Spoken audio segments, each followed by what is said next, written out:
Mic எடுத்து கொடுத்த பேசி முடிவு கொண்டு வந்துட்டு ஊருக்கு கிளம்ப வேண்டிய அவசியம் தெரியும். ஆனால் வேறு நடவடிக்கைகள் வேண்டாம். உங்க சம்மந்தப்பட்ட விஷயங்களை பேச போறதுனால பிஸ்கெட்டு தேநீர் மற்ற சாப்பாடுலாம் கூட எனக்கு தெரிஞ்சு ஒரு 20 நிமிஷம் 25 நிமிஷத்துல ஒன்றும் வேற நடவடிக்கைகள் வேணாம்னு நினைக்கிறேன். தொடர்ல நாளைக்கு 8/1/2025 6வது மண்டலத்துக்குரிய வேலை தீர்மானப்படி முடிவுக்கான நாள் நாளைக்கு. கடந்த செப்டம்பர் மாசம் 25ஆம் தேதி எந்த கான்ட்ராக்ட் கிட்ட போக போகுதுன்னு சொல்லி 28ஆம் தேதி அறிவிக்க போறோம்னு சொன்னா சட்டம் அது இருந்தது. அதை தாண்டி கடுமையா போராட்டம் நடந்தது. கண்ணப்பட்டில இங்க 2 நாள் நிகழ்ச்சி நடந்தது. தனியார் மையத்துக்கிட்ட ஓப்பனா அவங்க பேசல. இப்ப சமீபத்துல நம்ம தோழர்கள் 5வது மண்டலத்தில் போய் பார்க்கும்போது ஒரு 2 மாசம் வேலைக்கு வரல அப்படின்னு ஒரு தொழிலாளிக்கு வேலை கேட்க போகும்போது கான்ட்ராக்ட் போயாச்சு 5வது மண்டலம் எதுக்கு நீங்க வேலை கேட்கறீங்கன்னு சொல்லியிருக்காங்க.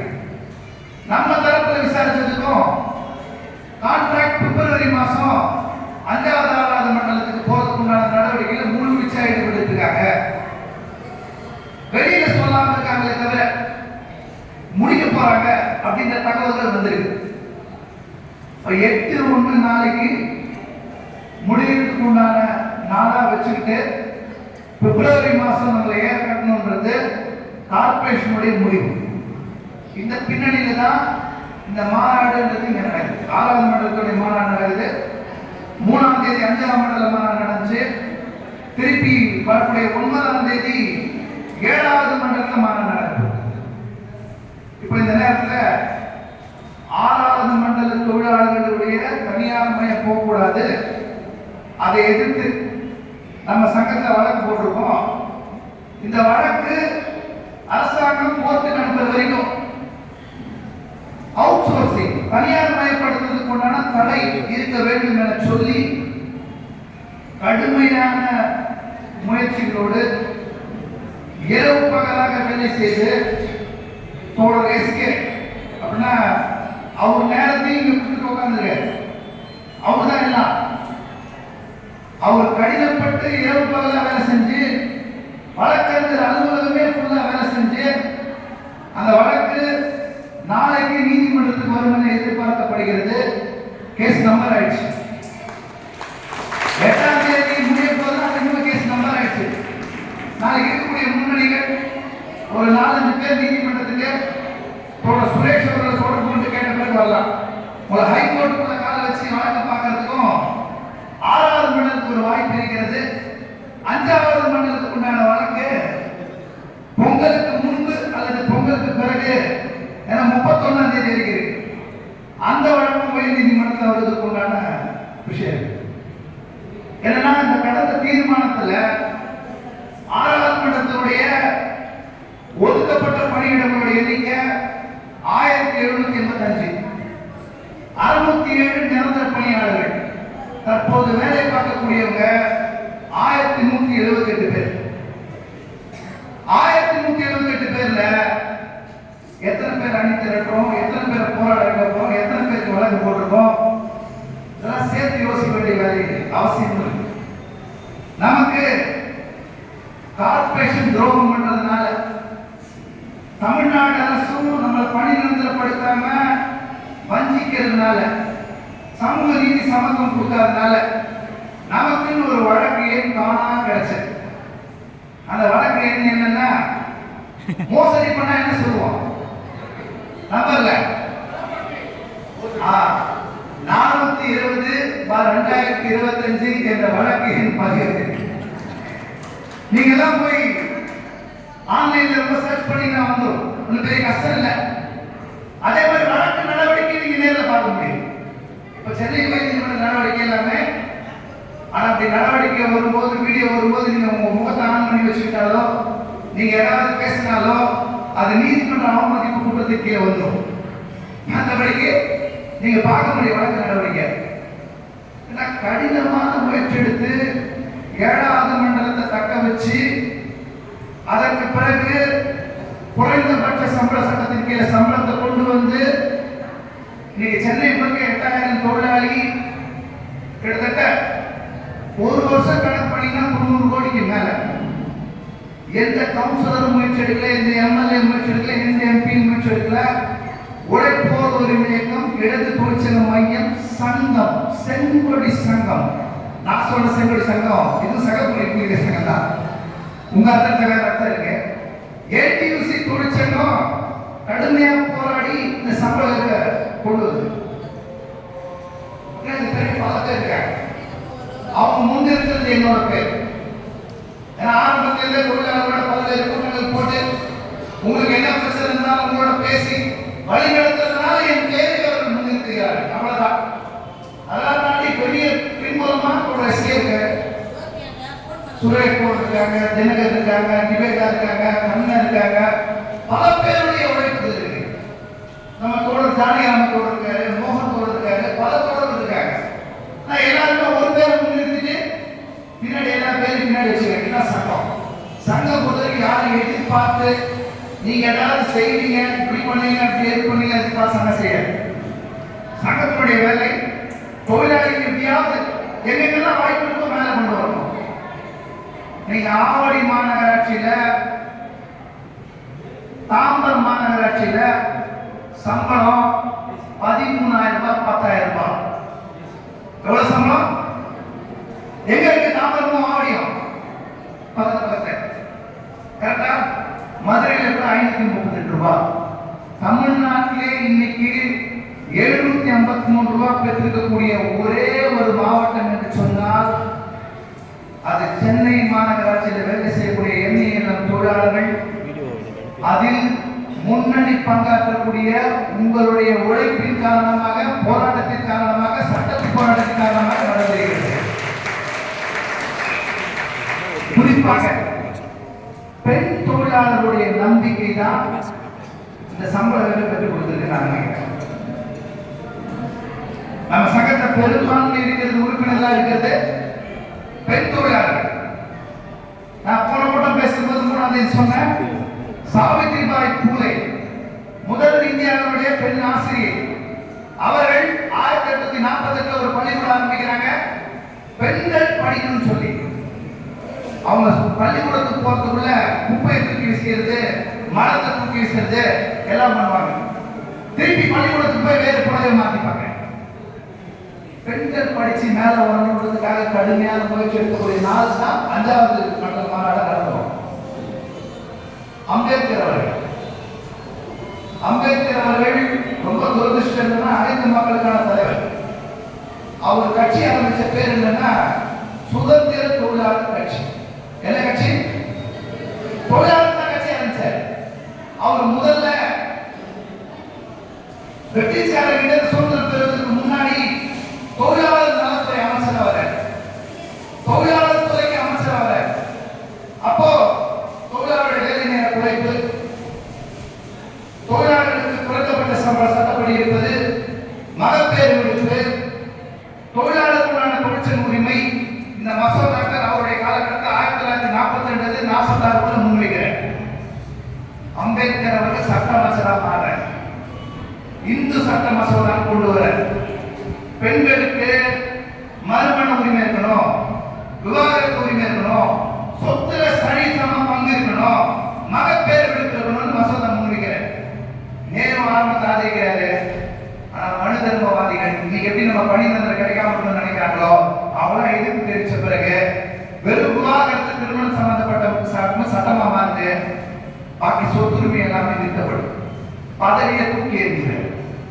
பெண்களுக்கான உரிமைகள் என்று வரும்போது என்னதான் சுதந்திரம் கிடைச்சாலும், கிடைச்சதா சொன்னாலும் அதிகார வர்க்கம் பக்கம்தான் அரசு இருக்கு அப்படின்னு சொல்லி பதவி தூக்கி எறிகிறார். அவரு பதவியை தூக்கி எறிஞ்சது 1951. இன்னைக்கு 2024 பெண்களுக்கு பணி நிரந்தரம் வேணும், பெண்களுக்கு சரியான சம்பளம் வேணும், அவங்களுக்கு சம கௌரவம் வேணும், சமத்துவம் வேணும் சொல்லி இன்னைக்கும் நம்ம போராடிட்டு இருக்கோம். இன்னைக்கு இருக்கக்கூடிய ஆட்சியாளர்கள் நமக்கு கொடுக்காம இருக்கணும்ன்றத ஒரு பக்கம் பார்த்துட்டு இருக்காங்க.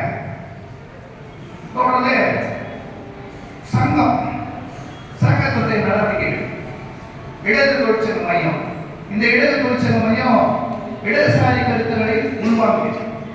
என்ன இடதுசாரி கருத்து? ரொம்ப சாதாரணமான பொருள். என்ன இடதுசாரி கருத்து? ஏன் நீங்க சங்கம் கட்டணும், தொழிலாளிக்காக சம்பளம் வைக்கணும், எதுக்காக வேலை செய்யணும்? நான் அடிப்படையிலே நான் ஒரு மார்க்சிஸ்ட்.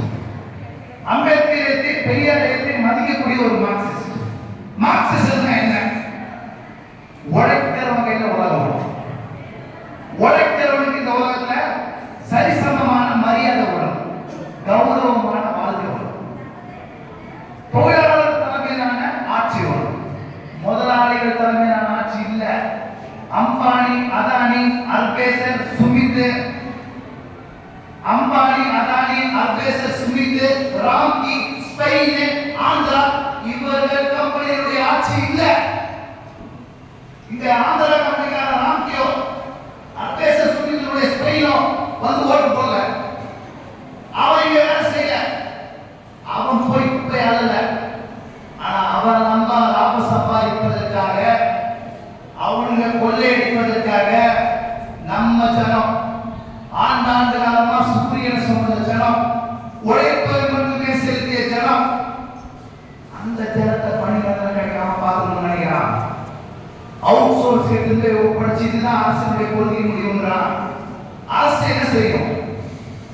அரசு என்பது ஓட்டு கேட்க வரும்போது அம்மா என்ன செஞ்சு 19/1/2021 பயங்கர நமக்கு ஆதரவா இருந்த நம்ம முதல்வர் அவர்கள் கோர்ட்டு கேஸ்ல காத்துக்க உடனே பணியிடப்பட்டுங்க. நம்ம அமைச்சர் சுப்பிரமணியம் இப்ப இருக்காரு சுகாதாரத்துறை, அவர் உள்ள பிரகாஷ் ஆணையர்கிட்ட மனு கொடுத்தாரு. இப்பெல்லாம் ஜனங்களுக்காக உழைச்சவங்க நடுரோட்டில் நிறுத்திக்கலாம். இன்னைக்கு அதை பத்தி கேட்டா அப்ப சொன்னது வேற ஆளு, இப்ப சொன்னது வேற ஆளு.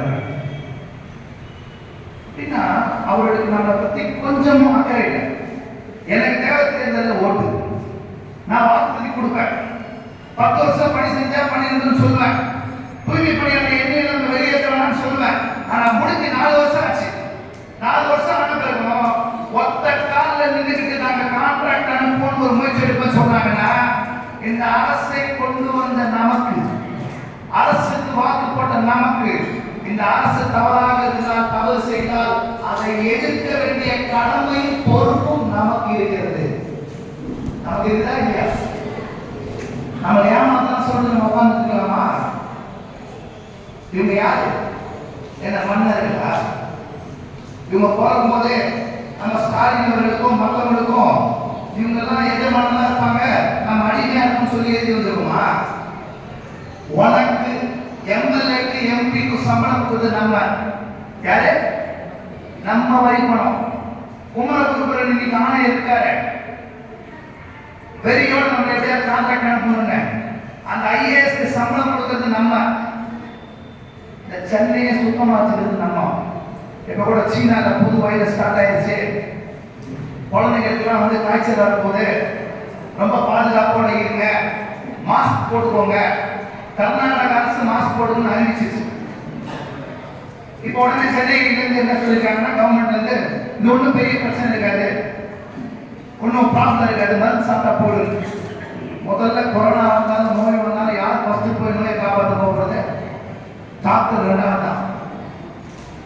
கவர்மெண்ட்லாம் அதுதான் ஃபர்ஸ்ட் தூய்மை பணியாளர்களுடைய தொடக்கத்தை கொடுத்து, மாஸ்கும் கொடுக்காம, கிளவுஸும் கொடுக்காம, போய் குப்பையில காப்பாத்து, இறந்து போனா ப்ளீச்சிங் பவுடர் போடு செய்யின்னு சொல்லி கொடுக்க போறது நம்ம கிட்டதான். நாம் தேர்ந்தெடுக்கக்கூடிய அரசு நமக்கு எதிராக இருக்கிறது என்று சொன்னால், சமத்துவம் சமூக நீதி வழங்க மறுக்கிறது என்று சொன்னால், அதை எதிர்க்க வேண்டிய கடமையும் மாற்றி அமைக்க வேண்டிய கடமையும் நம்ம கிடையாது. நம்ம கிட்ட இருக்கா இல்லையா? இருக்கா இல்லையா? யாரும் நமக்கு ஏதோ கருணையில் இருந்தோ பரிதாபத்துக்கு சம்பளம் வழங்கல. நமக்கு ஏதோ போனா போது யாரும் கொடுக்கல. ஐயோ ஐயா பார்த்து ஏதோ வேலை கிடைச்சிருக்காரு, ஐயோ சோனல் ஆபீசர் பார்த்தா நம்ம கை கட்டிக்கணும், கமிஷனர் பார்த்தா கை கட்டிக்கணும், எம்எல்ஏ வந்தா கை கட்டிக்கணும், எம்பி வந்தா கை கட்டிக்கணும். இவர்கள் பெரும்பான்மையால் அயோக்கியர்கள். ஒரு சில பேரை தவிர பெரும்பான்மையோர் அயோக்கியர்கள். நமது கவுன்சிலர் பெரும்பான்மை தேர்ந்தெடுத்தவங்க எல்லாமே கான்ட்ராக்ட் மையம் போன தீர்மானம் கொடுக்குறாங்க. கான்ட்ராக்ட் மயப்படுத்தணும் தீர்மானம் போடுறாங்க கவுன்சிலர் தான். இன்னைக்கு நம்மளுடைய மேயர் அவர்கள் எந்த சமூகத்தில் வந்தவர்? எந்த சமூகத்தில் வந்தவர் மேயர் அவர்கள்? பட்டியலின சமூகம் இல்லையா? தலித் சமூகம் இல்லையா? ஏன் ஒரு மேயர் கொண்டு வந்தாங்க? மேயர் பிரியாவை ஏன் கொண்டு வந்தாங்க? சென்னையினுடைய பூமி ஒடுக்கப்பட்டோர் ஆண்டாண்டு காலமாக பிரிட்டிஷார் ஆட்சியிலிருந்து மூட்டை தூக்குவதற்கும் சுமை தூக்குவதற்கும் இங்க இருக்கக்கூடிய கழிவுகளை அகற்றுவதற்கும் வேறு பல உழைப்பாளை வேலை செய்வதற்கும் இங்க தமிழ்நாட்டில் பல்வேறு மாவட்டங்களுக்கு வந்தவங்க, மாநிலங்களிலிருந்து வந்தவங்க. அங்க இருக்கிற பூமியில பெரும்பான்மையாக தீர்மானிக்கக்கூடிய வாக்கு சதவீத அடிப்படை தீர்மானிக்கக்கூடிய சக்தியாகவும் பட்டியலின மக்கள் இருக்கிறார்கள். அதனாலதான் பிரியா அவர்களுக்கு மேயர் பதவி என்பது வழங்கப்பட்டது. ஆனா மேயர் பட்டியலின மக்கள் இருந்து தேர்ந்தெடுக்கப்பட்ட மேயர் நம்ம பக்கம் நிற்கிறாரா இல்ல ராம்கி அட்வைஸ் சுமித்து கொண்டு வரணும்னு அந்த பக்கம் நிற்கிறாரா? எந்த பக்கம் நிற்கிறாரு? அவன் பக்கம் நிற்கிறாரா நம்ம பக்கம் நிற்கிறாரா? என்ன சட்டமே இல்ல. அப்படி அந்த பக்கம் நின்னா திருப்பி இந்த பக்கம் தூக்கி போட வேண்டிய அவசியம் நமக்கு இருக்கா இல்லையா? செப்டம்பர் மாசம் கான்ட்ராக்ட் போகும் சொன்னாங்க, அறிவிச்சாங்க, நடந்ததா?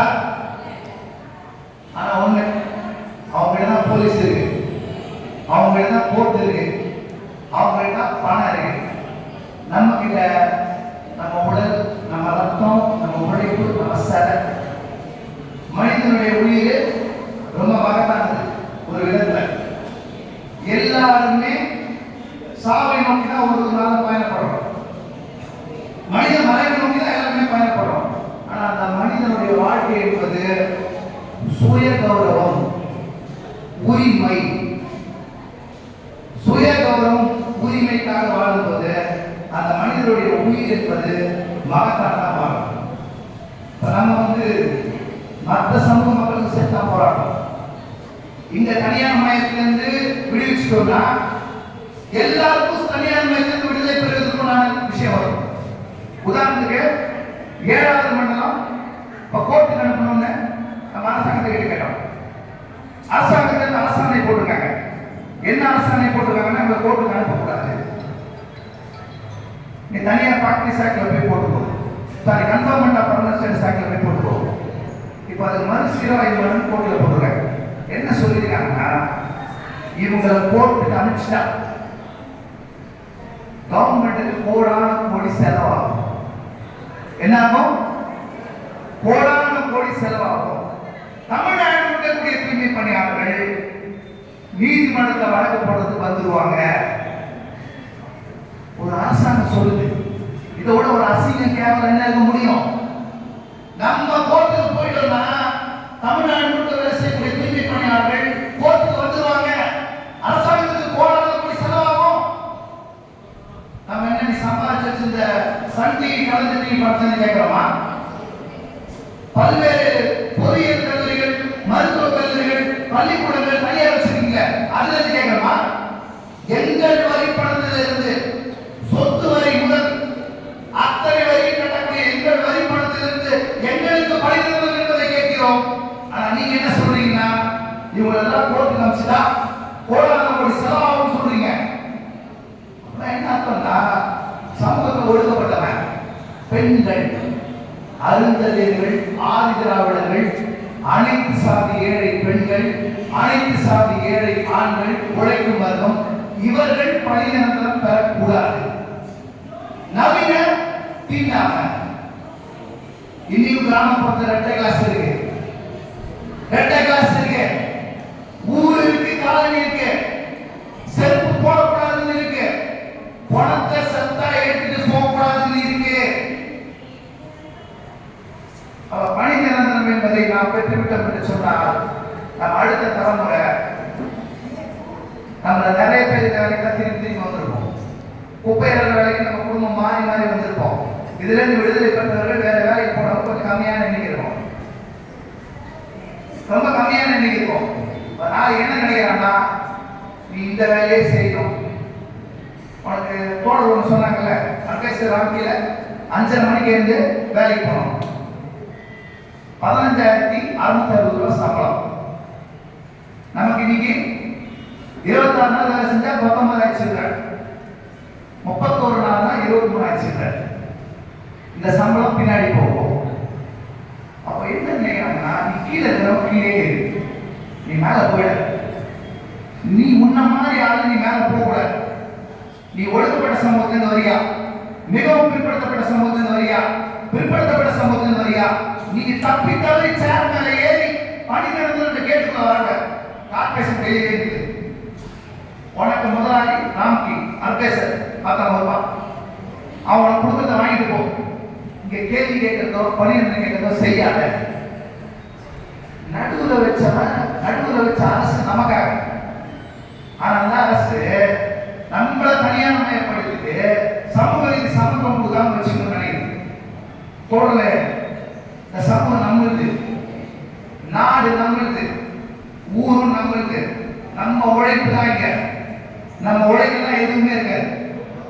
நம்ம குப்பையில எல்லாம் முதலமைச்சர், அமைச்சர், எம்எல்ஏ, எம்பில இருந்து இன்னைக்கு இருக்கக்கூடிய ஐஏஎஸ், ஐபிஎஸ்ல இருந்து எல்லாம் செஞ்சிட முடியுமா?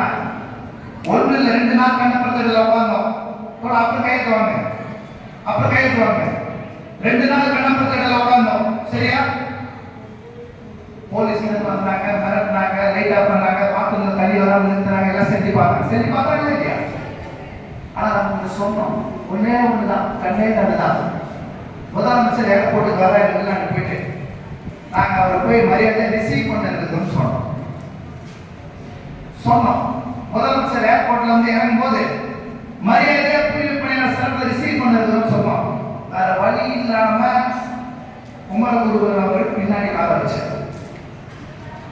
இஎஸ்ஐ இல்ல, பிஎஃப் இல்ல, லீவ் போட்டா வசதி இல்ல, என்ன பெரிய ஆப் எங்களுக்கு எல்லாருக்கும் ஒரு ஆப்னு சொல்ல பார்த்தாங்க. அவர் என்ன சொல்ல பார்த்தாருன்னா, கமிஷனர் எனக்கு உட்பட வேலை செய்யற அத்தனை பேருக்குமே ஆப் கொண்டு வர, ஃபேஸ் ஆப். ஒரே ஒரு விஷயம் தான் நம்ம கேட்போம், நீ ஆப் கொண்டு வரனா, பணியிடந்த தொழிலாளி எனக்கு ஆப் கொண்டு வரனா, எல்லாருக்கும் ஒரே சம்பளத்தை கொண்டு வரும், எல்லாருக்கும் ஒரே பணியிடத்தை கொண்டு வரும். அவரே பணியிடத்தை படுத்துனா என்னையும் பணியிடத்தை படுத்துருக்கோம். ஃபேஸ் ஆப் இல்லை, எந்த ஆப் நாங்கள் ஒதுக்கிறோம், நாங்கள் மோத காட்டுறோம், எல்லாத்துக்கும் ரெடியா இருக்கும். சரி, டோட்டலே இந்த வேலை செய்யறவங்களுக்கு 35க்கு மேல நிறைய பேர் ஆயிடுச்சு, 40க்கு மேல நிறைய பேர் ஆயிடுச்சு, 55 பக்கத்துல நிறைய பேர் ஆயிடுச்சு. நம்ம 60 வயசுக்கு மேல வெளியேறணும்னு சொன்னபோது கூட நம்ம அதை எதிர்த்து லேபர் டிபார்ட்மெண்ட்ல வழங்கப்படணும். நிறைய பேர் சொன்னாங்க, வேறு சங்கம் சொன்னாங்க, அது 50 வயசு முடிச்சு இல்ல, 60 வயசு முடிச்சு இல்ல, வெளியேற்ற வேண்டியதானே. நம்ம பதில் ஒன்று சொன்னோம். முதலமைச்சர் 71 வயசு, அமைச்சர்களுக்கு எல்லாருமே 65 வயசு, 70 வயசு. அவங்களுக்கு சமூகத்துல மக்கள் பணி ஆற்றுறது கடமை இருக்குன்னா எங்காலும் கடமை ஆற்றணும். அப்படி இல்லை, சட்டப்படி 2 வருஷத்துல 4 வேலை செஞ்சா பணியிடப்படுத்திடணும். நீ பணியிடப்படுத்த சலுகை எல்லாம் கொடுத்துரு, அப்புறம் அவங்க வெளியே போறதை பத்தி யோசிக்கலாம். 60 வயசுக்கு மேற்பட்டவரை கூட இங்க வரைக்கும் வேலையிலிருந்து எடுக்க விடாம நம்ம ஒற்றுமை மூலமாக, சங்க ஒற்றுமை மூலமாக தடுத்து நிறுத்தி இன்றைக்கு வேலை நடந்து கொண்டிருக்கிறது. முதலமைச்சர் கருணை காட்டல, அமைச்சர்கள் கருணை காட்டல, யாருமே கருணை காட்டல. நம்ம துணை முதல்வர் இருக்காரு, மாமன்ன படம், ஆர்டிகல் 350.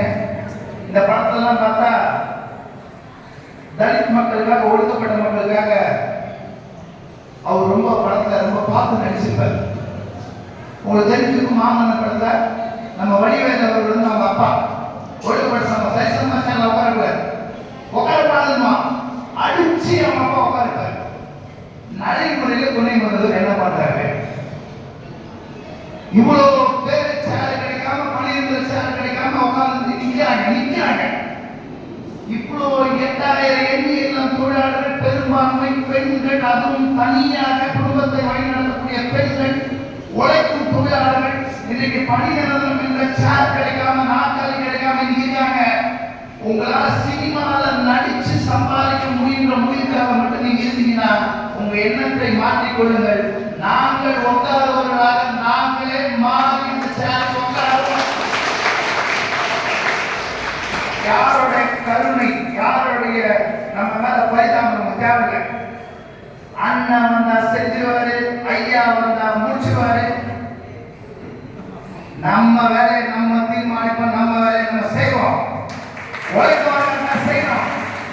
போடலே நான் கம்யூனிஸ்ட்ல தீவிர நம்பிக்கை கொண்டவன். அதுக்காக எல்லாரும் கம்யூனிஸ்டுகளா இருக்கணும், கட்சியில் இருக்கணும்ன்ற கட்டாயம் படுறது இல்லை. கம்யூனிஸ்டுகள் எல்லாரையுமே அரவணைப்பாங்க, திறந்த மனத்தோடு அரவணைப்பார். என்னன்னா அவங்களுக்கு சமீபத்தில் விடுதலை 2 ஒரு படம் வந்து ஒரு சில பேர் பார்த்துருப்பீங்களா? பார்த்துருப்பீங்க. பார்த்தீங்கன்னா கலிய பெருமாள் ஒரு வாக்கியம் அவர் கேரக்டர் தான் விஜய் சேதுபதி பண்ணியிருப்பார். 13 வருஷம் மரண தண்டனைக்கு தண்டனை விதிச்சு ஜெயில் இருக்காரு. ஜெயில் போன நிறைய ஒன்றாவது இருந்திருக்காரு. ஜெயில் போய் ஒன்றாவது சிறையில் இருக்கக்கூடியவங்களுக்கு ஒன்றாவதும் அவங்க உரிமை கொடுக்கறது ஒன்றாவதும் நிறைய ஒன்றாவது. அது பிறகு சுப்ரீம் கோர்ட்ல நிரந்தர பரவல் கொடுத்து வெளியே வந்தார். அப்படி மக்களுக்காக பேசுறேன். அவர் ஒழுக்கப்பட்ட வங்கியை சமூகத்தை சேர்ந்தார். பிறப்பா நான் வாழ்ந்தது பார்த்தீங்கன்னா பெரும்பாலும் ஒழுக்கப்பட்ட மக்கள் தான் வாழ்ந்தார். கம்யூனிஸ்டுகள் மக்கள் மீது அதிக பற்றும் நம்பிக்கையும் அன்பு கொண்டவர்கள், உழைக்கும் மக்கள் மீது கடுமையான நம்பிக்கை கொண்டவர்கள். எங்கெல்லாம் சலுகை பறிக்கப்படுதோ அங்கெல்லாம் கூட இருக்கணும்னு நினைக்கிறவங்க. பிசினஸ்மேன் யாரு? அவருக்கு கட்சி பொறுப்பு கொடுக்கலாமா? எத்தனை கோடி வச்சிருக்காரு, எத்தனை காலேஜ் நடத்துற, எத்தனை ஸ்கூல் நடத்துற, இவர் பொறுப்பு வர முடியுமா? அப்படி நடத்தினா கட்சி அதிகாரம் இருக்கும். உழைக்கும் மக்கள் பதவிக்கு வர வேண்டும் என்று வேலை செய்வர்கள் கம்யூனிஸ்டுகள். 13 வருஷம் ஜெயில இருந்தது சும்மா இல்லை. நம்ம வெளியில எல்லாம் நிறைய பேசுறோம். நம்ம சங்க உதாரணம் சொல்றேன். உங்களெல்லாம் நான் வேண்டுகோள் ஏற்கனவே வச்சிருக்கேன். உங்களுக்கு சங்கத்தின் மீது அதிக அன்பும் மக்களையும் இருக்கிறது என்று சொன்னார், எங்கள் மீதெல்லாம் உங்களுக்கு மதிப்பு இருக்கிறது என்று சொன்னார், நாளைய தினம் எல்லா வார்டுகளையும் பிற்கால தொழிலாளர்கள் மணிவண்ணன் ராமமூர்த்தி இருவருடைய ஆயுள் தண்டனைக்கு எதிராக கையெழுத்து வாங்குங்கள். 9 வருஷம் தாண்டி ஜெயிலிருக்காங்க. அந்த வழக்கையும் எஸ்கேப் பார்க்கிறேன், நான் கூட பார்க்கிறேன். அப்படின்னா மரண தண்டனை 13 வருஷம் இருந்திருக்காரு நம்ம அவர் சொல்றோம். எஸ்கேப்போட 2009 இருந்து 2015 வரைக்கும் கொலை வழக்கை சந்திச்சேன். நான் உங்களுக்காக கேஸ் நடத்துறேன், உங்களுக்காக தொழிற்சங்கத்துக்கு வர்றேன். நீங்கெல்லாம் தொழிற்சங்கம் ஆரம்பிக்கிறீங்க. அங்க யாரோ ஒருத்தர் தொழிலாளி தப்பா பேசுறாரு, ஏதோ ஒரு கலவரத்தில் இறந்து போயிடுறாரு. அதுக்கு தொழிலாளி சங்கத்துக்கும் சம்மந்தம் இல்லை. என் மேலாம் கூட கேஸ் போட மாட்டாங்களா? இந்த ப்ராஜெக்ட் ஆயிரக்கணக்கான கோடி சம்மந்தப்படுது. இந்த 5வது மண்டலம் 6வது மண்டலம் 2000 கோடிக்கு மேல சம்மந்தப்படுது. ஒரு 50 லட்சம் கொடுத்தா 1 கோடி கொடுத்தா கூலிப்படையே முடியாதா? ஆனா அதெல்லாம் தாண்டி முன்னாடி நிற்கிறோம். இப்போ பிற்கால போகிற எஸ்கேப் 9 வருஷம் கொலை வழக்கு செஞ்சேன். 4 பெண்கள் உட்பட 27 பேர் மீது வழக்கு போடப்பட்டது. 8 பேர் ஹைகோர்ட்ல கீழ்கோர்ட்ல தண்டனை, மேல ஹைகோர்ட்ல 2 பேர் தண்டனை. 9 வருஷம் ஜெயில இருக்காங்க. யாரு? நம்ம இடத்து தொழிற்சங்க மையம். நீங்க அந்த குடும்பத்தை இந்த தோழர்களையும் பார்த்துட்டு இன்னைக்கு கேஸ் நடத்திட்டு இருக்கோம். எதுக்கு? தொழிற்சங்க உரிமைக்காக கோயம்புத்தூர்ல பிரிகால போராட்டாங்க. 3/12/2015 ஜெயிலுக்கு போனாங்க. நீங்க 9 வருஷம் நடத்துருக்காங்க. தொழிலாளிகள் வேற ரொம்ப இருக்கு, சங்கத்துக்கு வேற ரொம்ப இருக்கு. உன்னோட அர்ப்பணிப்பு தியாகம் இதை பத்தி பேசுறது சங்கம். எத்தனை கோடி சொத்து சேர்த்தாரு அண்ணன், அண்ணன் எத்தனை கார் வச்சிருக்கிறாரு, அண்ணன் கிட்ட எத்தனை சொத்து இருக்குது அப்படின்னு பேசுறது முதலாளித்துவ கட்சி. தொழிலாளர் கட்சி எத்தனை தடவை நீ ஜெயிலுக்கு போன, எத்தனை தடவை போறான்னு, எத்தனை தடவை போராட்டங்களுக்கு முன்னிக்கிறது சொல்றது இடதுசாரி சங்கம். தோழி இப்படி மாசம் நான் போய் கேஸுக்கு போயிட்டு வரேன். உயர் நீதிமன்றத்தில் பெண்கள் உரிமைக்காக நின்னதுக்காக மாசம் கேஸுக்கு போயிட்டு வரேன். சென்னையில அம்பத்தூர் நீதிமன்றத்தில் போய் பள்ளிக்கூட வேணுறதுக்காக போராடி 100 பேரோட போய் கோர்ட்ல நின்றுருக்கேன். லேபர் அதிகாரியை தொழிலாளிக்காக மிரட்டினாங்கன்னு சொல்லி ஜாமீனுக்கு போய் எனக்கு ஜாமீன் கேட்டு ஜெயில இருக்கேன். பல்வேறு வழக்குகள் உள்ள இருந்திருக்கோம். சென்ட்ரல் ஜெயில பார்த்துருக்கோம். இன்னைக்கு குழந்தை காலத்தில் நிற்கணும்னு நினைக்கிறோம்னா நாங்கள் சார்ந்திருக்கக்கூடிய இடதுசாரி சிந்தனை, கம்யூனிஸ்ட் சிந்தனை, மக்களுக்காக நிற்க வேண்டும், வாழ வேண்டும், உயிர் துறக்க வேண்டும் என்ற சிந்தனையோடு உங்களோட சிந்தனைக்கிறோம். அவங்களுக்கு நீங்க நாளைக்கு கையெழுத்து வாங்கி தரணும். நான் ராமநாதபுரம் மாவட்டம் போறேன், அங்க போய் கையெழுத்து நாங்க ஸ்டார்ட் பண்றேன். தோழர் எஸ்கே ஸ்டார்ட் பண்றாரு. போராடுறவங்க யார் நிற்பா? ஜெயிலுக்கு போறவங்க யார் நிற்பா? கொலை வழக்கு சந்திச்சவங்க யார் நிற்பா? தொழிலாளி வர்க்கம் பாட்டாளி வர்க்கம் இன்றைய தீர்வு நிற்கும் என்ற நம்பிக்கை தமிழ்நாடு முழுக்க கொடுக்கக்கூடிய நாளாக நாளைக்கு ஜனவரி இருக்கணும். அதுல தூய்மை பணியாளருடைய பங்கு, தூய்மை பணியாளர் பெண் தொழிலாளர் பங்கு இருக்கணும்னு உங்க அத்தனை பேரையும் என்னுடைய அன்பான வேண்டுகோள் இந்த நேரத்தில் முன்வைக்கிறேன். நீங்க செய்வீங்க என்ற நம்பிக்கை எனக்கு. ஒரு 6:27 போன் வந்துட்டு இருக்கு. வீட்டுக்கு போனோம். இதுலயே ஒரு சில விஷயங்கள் தான். சண்டைக்கு தயாராகும், போராட்டத்துக்கு தயாராகும், மகிழ்ச்சியா தயாராகும்.